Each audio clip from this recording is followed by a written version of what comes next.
Hello everyone, good morning সকলকে। আমার নতুন একটা ভিডিওতে তোমাদের অনেক অনেক ওয়েলকাম।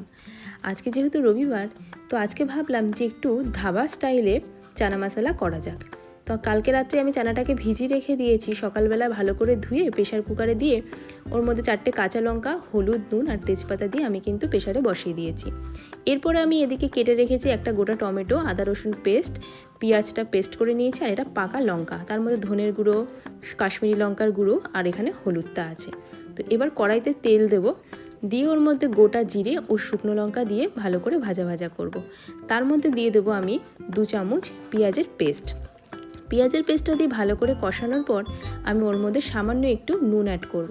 পেঁয়াজ থেকে সামান্য একটু তেল ছাড়ার পরেই আমি ওর মধ্যে 2 চামচ আদা রসুনের পেস্ট ও 1 চামচ কাঁচা লঙ্কা বাটাটা দেব।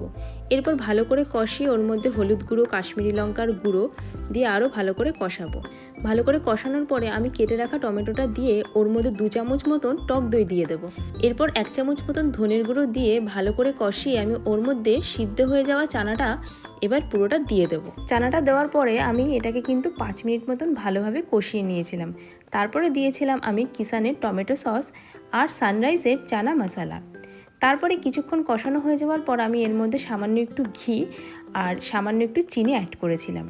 তো রেডি হয়ে গেছে ধাবা স্টাইলে চানা মশলা।